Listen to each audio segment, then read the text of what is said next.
अपने YouTube channel के comments box में देखा है कि गाहे बगाहे मुझे एक कमेंट मिल जाता है कि भाई मुर्गियों का काम ना करें, ये फ्लॉप तरीन काम है। पोल्ट्री का काम नहीं कर सकता।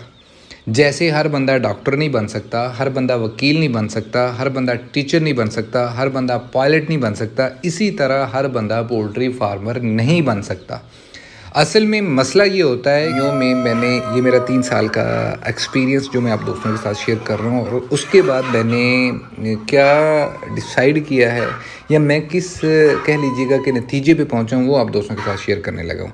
सिंपली इलेक्ट्रोलाइट यूज़ करते हैं या अदर सप्लीमेंट यूज़ करते हैं जिसमें विटामिन सी का इस्तेमाल कर देते हैं कि चलें ठीक है जी, विटामिन सी देते हैं, इलेक्ट्रोलाइट देते हैं, तो इससे बर्ड थोड़ा सा ठंडा रह जाता है। सर कोई इसमें शक नहीं है कि इलेक्ट्रोलाइट से बर्ड ठंडा रहता है, लेकिन उतनी देर तक ही रहता है जितनी देर तक उस इलेक्ट्रोलाइट या उस मेडिसिन या उस सप्लीमेंट का असर उस बर्ड तक होता है। बिस्मिल्लाहिर्रहमानिर्रहीम। अस्सलाम वालेकुम दोस्तों, वेलकम टू पोल्ट्री आइडियाज़। उम्मीद करता हूँ आप सब दोस्त खैर ऑफिस से होंगे।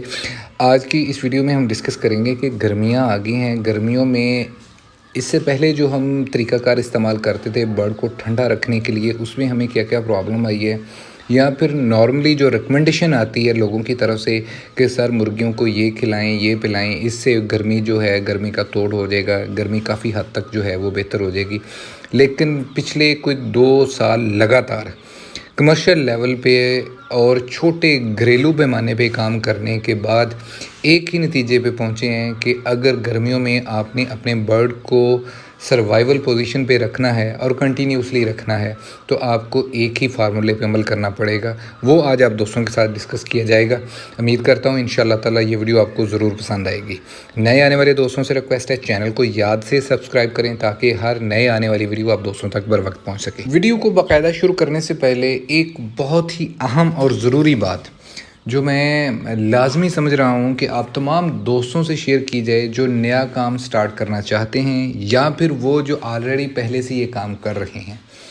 मैंने अक्सर अपने यूट्यूब चैनल के कमेंट्स बॉक्स में देखा है कि गाहे बगाहे मुझे एक कमेंट मिल जाता है कि भाई मुर्गियों का काम ना करें, ये फ्लॉप तरीन काम है। और दूसरे दोस्तों से भी जिनके पास ऑलरेडी मुर्गियां हैं या जिनको ये फ़ीडबैक आती है, कुछ हजरात इस तरह की फ़ीडबैक दे देते हैं कि भाईजान मुर्गियों का काम ना करें, मुर्गियों का काम जो है ये दुनिया का सबसे नुकसानदेह काम है। देखें ब्रदर, मैं एक बात शुरू से ही बोलता आ रहा हूँ, मेरी पुरानी वीडियो आप खंगाल लें, वहाँ से आपको ये चीज़ें बार बार मिलेंगी वीडियो में। हर बंदा पोल्ट्री का काम नहीं कर सकता। जैसे हर बंदा डॉक्टर नहीं बन सकता, हर बंदा वकील नहीं बन सकता, हर बंदा टीचर नहीं बन सकता, हर बंदा पायलट नहीं बन सकता, इसी तरह हर बंदा पोल्ट्री फार्मर नहीं बन सकता। असल में मसला ये होता है कि ये बर्ड कह लीजिएगा कि छोटा होता है।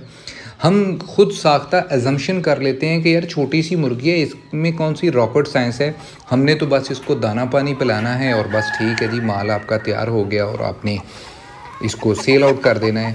मसला यहाँ पे ये आ जाता है कि सबसे पहले लैक ऑफ नॉलेज, इल्म ना होने की वजह से स्टार्टिंग में ही बंदे अपना नुकसान करवा बैठते हैं।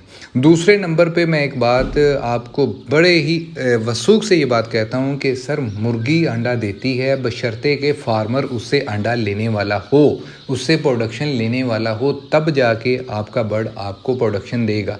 अगर आप ये समझते हैं कि बस ठीक है जी, आपने दाना डाल दिया, आपने पानी डाल दिया और इसके बाद आंखें बंद करके हमें प्रोडक्शन आना स्टार्ट हो जाएगी, तो ये आपकी खाम ख्याली है, ये आपकी गलत फहमी है और इसी गलत फहमी में आप अपना नुकसान करवा बैठते हैं। जो भी दोस्त साहब आप पोल्ट्री फार्मिंग में आना चाहते हैं, सर पहले प्रॉपर नॉलेज लेके आएँ। मैं पहले भी ये बात कर चुका हूँ कि हमेशा पहले छोटे लेवल से स्टार्ट करें। कोशिश करें कि घरेलू पैमाने से स्टार्ट करें। कुछ 100-50 बर्ड रख के देख लें, अगर चल पड़ते हैं। पहला आपका टारगेट हो कि आपने बर्ड को पालना कैसे है।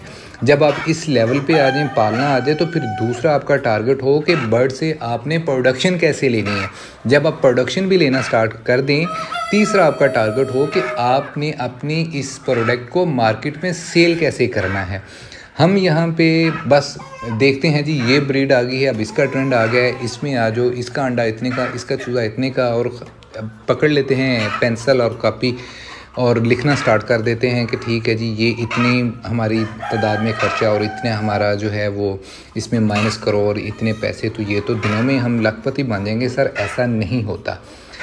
जो भी बंदा काम करना चाहता है प्रॉपर नॉलेज से आए, छोटे लेवल से आए, देख सोच के आए, हर चीज़ को मद्देनज़र रखते हुए पोल्ट्री फार्मिंग में आए। चाहे वो कमर्शियल लेवल की फार्मिंग कर रहा है, चाहे वो छोटे लेवल की फार्मिंग कर रहा है, चाहे वो फैंसी बर्ड की फार्मिंग कर रहा है, या फिर चाहे वो ट्रेंडिंग बर्ड्स की फार्मिंग कर रहा है, हमेशा आपने पहले उसके ऊपर काम करके अच्छी तरह से और हमेशा छोटे स्टेप लेके आपने आगे बढ़ना है। ये एक बात थी जो मैं ज़रूरी समझ रहा था आप दोस्तों से कर दी जाए। अब बात कर लेते हैं जी अपने मेन टॉपिक के ऊपर। देखिए, गर्मियों में मैंने ये मेरा 3 साल का एक्सपीरियंस जो मैं आप दोस्तों के साथ शेयर कर रहा हूँ, और उसके बाद मैंने क्या डिसाइड किया है या मैं किस कह लीजिएगा कि नतीजे पे पहुँचा हूँ, वो आप दोस्तों के साथ शेयर करने लगा हूँ।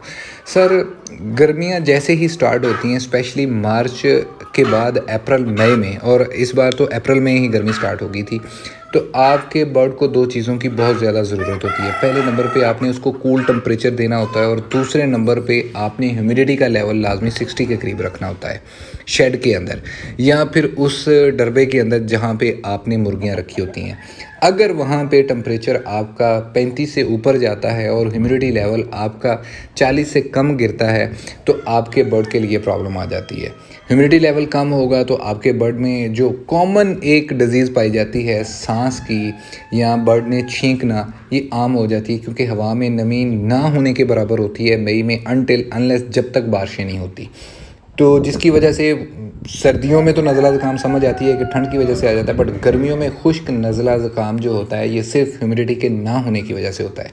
अगली इसमें बात आ जाती है कि जो गर्मी के लिए हम सिंपली इलेक्ट्रोलाइट यूज़ करते हैं या अदर सप्लीमेंट यूज़ करते हैं, जिसमें विटामिन सी का इस्तेमाल कर देते हैं कि चलें ठीक है जी, विटामिन सी देते हैं, इलेक्ट्रोलाइट देते हैं, तो इससे बर्ड थोड़ा सा ठंडा रह जाता है। सर कोई इसमें शक नहीं है कि इलेक्ट्रोलाइट से बर्ड ठंडा रहता है, लेकिन उतनी देर तक ही रहता है जितनी देर तक उस इलेक्ट्रोलाइट या उस मेडिसिन या उस सप्लीमेंट का असर उस बर्ड तक होता है। और वो पीने के ये सेम आपकी ही तरह है। आप नींबू पानी पी लें तो आपको 15-20 मिनट आपके जिस्म को सुकून रहेगा, उसके बाद फिर आपका जिस्म जो है वो गर्म होना स्टार्ट हो जाएगा शदीद गर्मी में। और यही सीन जो है ये पोल्ट्री बर्ड के साथ होता है। बेहतरीन इसका हल यही है कि सर आपने टेम्परेचर को कूल करने के लिए, उस माहौल को ठंडा करने के लिए आपने लाजमी वहाँ पे कूलर का इंतज़ाम करना है।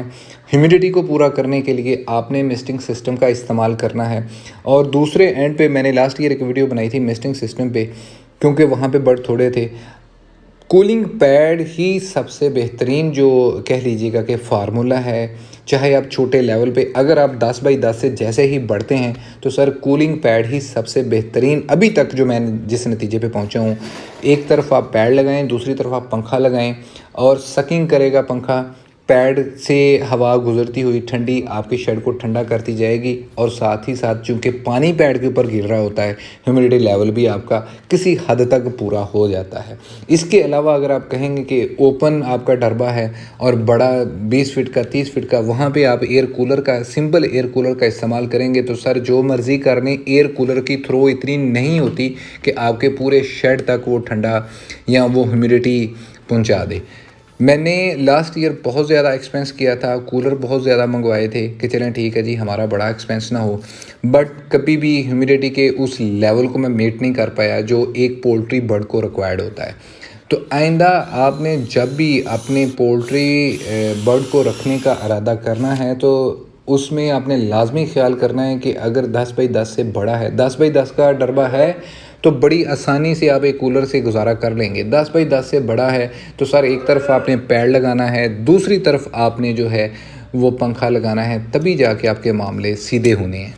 मैं इंशाअल्लाह ताला नेक्स्ट वीडियो में जो छोटे पैमाने पे लोगों ने अपने घरों पे या फिर कह लीजिएगा कि 20 बाई 10, 20 बाई 5, 15 बाई 5 छोटे लेवल पे जिन्होंने अपने घरों पे मुर्गियां रखी हुई हैं, बेशक उन्होंने फैंसी बर्ड रखे हैं, एक्सपेंसिव बर्ड रखे हैं, कमरों में रखे हुए हैं, उनके लिए टेम्परेचर को कंट्रोल करने का तरीकाकार, पैड लगाने का तरीकाकार, इनकी इंस्टॉलेशन का तरीकाकार वो आपके साथ में शेयर करूँगा। सस्ता है, कोई बहुत रॉकेट साइंस नहीं है, कोई बहुत एक्सपेंसिव नहीं। इंशाल्लाह ताला इसको बनाने का, इसको लगाने का, इसकी इंस्टॉलेशन के ऊपर प्रॉपर एक वीडियो मैंने बनाई हुई है कल या परसों, यानी कि इस वीडियो के 2 दिन बाद या 2 दिन के अंदर अंदर वो वीडियो अपलोड हो जाएगी। आप याद से वो देखिएगा कि आपने पैड सिस्टम कैसे लगाना है और उसकी इंस्टॉलेशन, उसकी वर्किंग का क्या तरीकाकार होगा, डिटेल से आप दोस्तों के साथ शेयर किया जाएगा।